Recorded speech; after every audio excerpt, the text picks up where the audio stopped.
right, we're back doing this again. This time we're actually going to be covering, once again, Pinal counties. We're going to be covering the 3A Central. These are going to be great, interesting regions, especially this division. Yes. I know in the Pinal County, you got a couple teams in there, but also as well, I know down south we got some, which will probably be coming up here another episode or whatnot as we cover the South. But yeah, we're going to go over that. We're going to discuss. There's not that many teams that we're covering in these areas, but some of the more explosive teams. Oh yeah, definitely. And I think for this 3A Central, it's pretty much up for grabs. Because now you have the one who dominated the region, which was Eastmark. Right. They're no longer in the 3A Central, so with them moving up, I mean, they've added one more team to this region, and so now I think now I think this is one of the regions to kind of be like, hey, it's anybody's. And what's interesting about Chrisman is obviously with them not really having much of a season prior to this, they only had a JV, I believe, if they even had one. I'm not sure. Okay. And one of the cool things about that is when we're going over this region right now, we're going to be talking about Chrisman, but the ranking of them as they have them ranked as 193 is more than likely going to be misleading. Yes, most definitely. I've been hearing a lot of great things coming out of their camp, and they say that this is a team to kind of keep your eye on in the 3A that might surprise a lot of people regardless of what their ranking says right now. Almost like an Eastmark. Yes, most definitely. Like one of those teams that if, they're out in the Queen Creek area. So I think as you see them in the next couple of years, they could be that ALA Queen Creek or that Eastmark type of team where they might not stick around in 3A for very long. And what I think is also interesting is as you look, and we covered the 2A, all right? And one of the things that we noticed about 2A is that they had a lot of teams in individual regions. And I think kind of that might actually be because, remember, they get the region winners actually automatically get in. So with less regions, you're going to have more of those strong, dominant teams actually making it to the playoffs, which is kind of a little bit different when you come into 3A because there's less teams in the 3A region. So I'm wondering how this is going to work in the future, if some of these divisions are actually going to expand to maybe around 40-some teams, rounding it off over like pretty much as if you divided the total of teams that are in the whole AIA family and kind of divide that up to make kind of more sense to each division. So it might get that way, but right now it's kind of interesting to see how things lie. But you know what? Let's not waste too much time. Let's jump into this. And I'm going to let you, do you want to just run them down or do you want me to run them down? Yeah, I could run them down. So we have... Sorry about that. So we have ALA Ironwood. We'll start with them. They're currently ranked at 152. They'll be opening up their season against Morenci, who's a newly 3A team. Well, Rashard Davis is actually the new head coach over there. Former coach at Santa Cruz Valley. Correct. So I'm a little bit familiar with him. So they'll be playing Morenci, who's ranked 46th. Douglas at 168. At Gilbert Christian, who's 107. Sierra Linda at 142. At Coolidge, who's 136. At Benjamin Franklin, who's at 124. Then Chrisman at 193. At Tempe, who's 189. Santan Foothills, who's at 100. And then finish up at Florence, who is 96. And with that, Max Preps has them going 3-7. Yeah, and as I'm looking at it, I mean, one of those wins is actually coming from the hands of Chrisman. So this could actually be worse. Yeah. But then again, there's a lot of different things here that are always confusing. For example, new head coaches coming in that we discussed with Morenci. Right. I don't see that being the case, obviously, with Morenci moving up to 3A. I mean, they're just now there. But I think they've definitely got some strength in that program. There's just a lot of interesting question marks going through this and unfortunately, if Ironwood brings back the same players or the same situation as last year, without anybody coming up like in the arsenal or whatever the case might be. I really don't see too much on a change. I think this is kind of right where they are at the lower bottom of it all. Now they do have it looks like one of the easier strength of schedules within the region. Correct. So I'm curious how it works, but honestly, to tell you the truth, I don't know as if this is going to be a great thing for them. And so they're going to actually be bringing in another coach this year. So they have a new coach coming in. Okay. They have some of their key pieces they lost last year, the kids that kind of stood out. Right. Especially Connor Molt at quarterback. So that's another big position that they're going to have to fill. I'd say, agree with you and say they're going to be somewhere around the 2-3 win, just because I feel that the other teams that they're going to be playing actually have a lot more coming back than what they have coming. So right.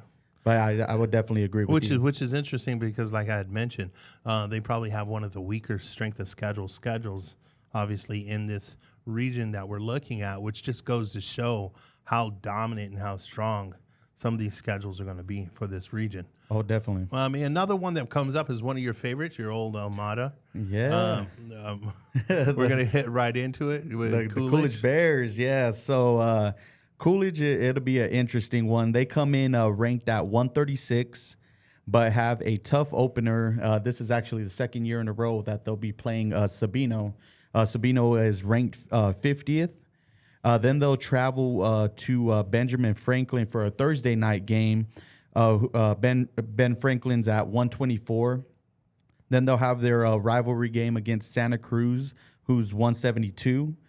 Then at Combs, who's 66. Against ALA Ironwood, who's 152. At Florence, who's 96. At La Jolla Community, who's 181. At Santan Foothills, who's 100. Then play one of your teams right there, Push Ridge, who's ranked 31. Right. And then they'll finish up at home against Chrisman, who is 193. And so Max Preps has them finishing at 4-6. And once again, I think it's let's find out who Chrisman is. Mm-hmm. We could easily see something like a 3-7, or we could easily see something going up even 4-6, maybe even a 500. I think the goal here in this schedule is reaching that 500. Mm-hmm. You got definitely a hard thing going on there with the opener, which we're actually probably going to circle and make it one of our games of the month or year or whatever they call it. Games of the week. Right. So we're definitely going to probably check that one out to start off the season. Florence is always something to circle just because the love between the two towns. Yeah, and so with Coolidge and, this whole region in general, you'd figure last year, if you're basing it off last year, Florence and Santan Foothills probably are your favorites. Right. But those are two teams that lost quite a bit. So it's going to be interesting to see what the type of talent that they return. And because some of those, what Max Preps would consider losses, could possibly be wins here and there, just depending on how the team, because with Coolidge, I think the biggest question mark for them is quarterback. Right. They have a quarterback battle going on right now, but they're returning pretty much their whole defense from last year. So that's going to be the big focal point for Coolidge is it's a lot of uncertainty of their offense, but at the same time, their defense is still intact, and that's where they might be able to sneak out a couple of wins here and there. Either way, it's going to be an interesting thing, and the one that we all need to pull the cloak off of to reveal is obviously going to be Chrisman. So we're going to go ahead and talk about that one, who they're going to be playing, and it looks like they might be rolling into the season with the strongest schedule. Yes, absolutely. So as we said, Chrisman is 193. They'll be opening up against Ben Franklin, who's 124.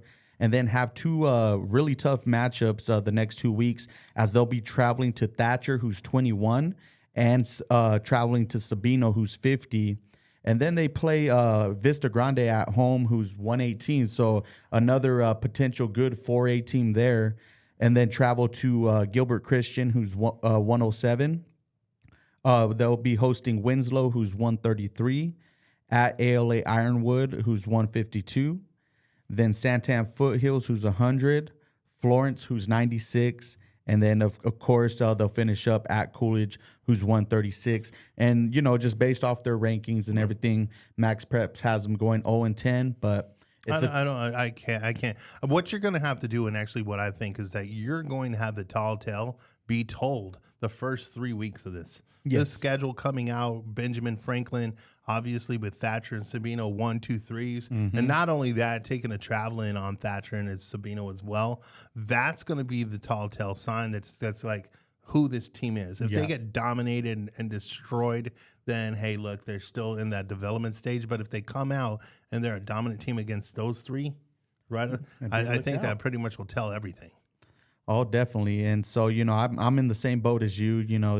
We'll see here in the first few weeks, and I'm actually really interested in seeing what this team does because it's like, it's you're kind of getting into an area where kind of like Santan Valley with these other 3A Central teams is like, where is the talent going? To play. You got if they can inherit a lot of talent in that Queen Creek area, they should be well off here in the next couple years. But let's move on into Florence. So Florence is a team that, they lost a lot of seniors last year. I want to say it was close to like around 25 seniors. But from a small town community like that, you know what I mean? That puts a punch in the gut. But yeah, what I've known also about Florence is they always come back. Oh, yeah. Their freshman team alone, I believe, had 40 players last year. So lot of depth. Yeah, they buy into that program very well. So Florence is currently ranked 96. They'll open up against Gilbert Christian, who's 107. Then they'll travel to NAU for a Saturday game against Valley Christian, who's 54. Then they'll play Safford, who's 99, and then have that rivalry game at Santan Foothills, who's 100. Then travel down to Rio Rico, who's 164. Then play Coolidge, who's 136. Borgade Catholic, who's 162. And then they're at Ben Franklin, who's 124. And at Chrisman, who's 193. And then they'll wrap up their season at home against ALA Ironwood, who's 152. And which Max Preps has them going 9-1. I mean, I think this is one of those things, as you had mentioned, where you're losing so many different key components, restocking up. I don't think the stocks for the team is actually going to be at that standard where you're going to have that 9-1 kind of season. But I could definitely see a above 500. Yeah, I think so. With some of these things, it'd be definitely interesting to see how they do with the teams that they'll be fighting with, more like the Gilbert Christians, the Saffords, the Santan Foothills, like you'd mentioned. Some of those teams are going to be the ones that are obviously don't let those get away from you. Right. But yeah, I mean, it's all going to be about how quick you can reload. Yeah, and the best part about what they got coming back is their quarterback and running back positions. They got the same players returning, and you got Logan Stenson at quarterback, and he's a very intelligent kid. Especially with his decision making, he can definitely help that team get back to continue their winning ways. And so, yeah, I think the biggest question for them is, like you said, how much can they restock? And probably on defense. They lost a lot of big pieces on defense. So that'd be something to look forward to. And like you said, one of the biggest rivalries that are going to be on their rosters, obviously, let's talk about Santan Foothills. So Santan Foothills, they're currently ranked 100. They'll open up at Dysart, who is 137. Then they also travel week 2 to NAU as they'll be playing Tempe, who's 189. Then they're at Santan Charter, who's 128. Then they'll have that rivalry game against Florence, who we said was 96. Then a pretty tough matchup with 4A Apache Junction, who's 55. Then they'll be hosting Push Ridge, who's 31. Coolidge, who's 136. Then they're at Chrisman, who's 193. At ALA Ironwood, who's 152. And finish up at home against Borgade Catholic, who's 162. So with that, Max Preps has them going 7-3. And I think that's going to be something that we'll definitely have to see. I think I might have them around a 6-4, maybe a 5-5, just because it's another team that lost so many people. Right. I mean, when I'm coming to looking over here, and obviously I don't know the region as well as you probably do, but when I'm looking over here now, aside from not knowing who Chrisman is, I'm going to probably say Santan Foothills is going to be my one to pick to win the region. You know, I'm just looking at them coming back from 100. Florence was there, like you said, a lot of weapons were lost there. And I just don't know as if they'll be able to reload as much. But like once again, that's going to be the game to watch. I think that could actually even become the region champion game to watch that. So it would be interesting to say the least. But there's a lot of key components that are missing. And like even as we get into, as we'll talk about my regions and stuff like that down south, Push Ridge, a lot of lost to kids. So did they reload? Did they not reload? That becomes a question. So there's some question marks on here. It's a good, I think what you have is a good solid middle of the pack kind of strength of schedule on here. So a lot of things will kind of fall into play and we'll see what happens. But Yeah, most definitely. I mean, other than that, who do you feel might take this region? Oh, man. If I had to give you, I mean, I can go my top three, which would be Santan Foothills, Florence, and Coolidge. Out of those three, Well, there's only 5 teams in there. I know. But out of those three, I would probably honestly give the edge to Florence. And the reason being is that they got the two crucial positions at quarterback and running back, and they got the experience. Santan Foothills, they're not a team that throws a lot. Okay. And I do know that they'll be returning one of their running backs. But as far as region play goes, I would probably give the edge to Florence. All right, and you're the one that probably knows better. I think, once again, the big question on this region in the Central is definitely going to be Chrisman. So we're going to have to keep our eye out for that. But other than that, was there anything else? I think we're good. We're All ready right, for we're your good region with next. this one. We'll get on the next region, and y'all keep tuning in.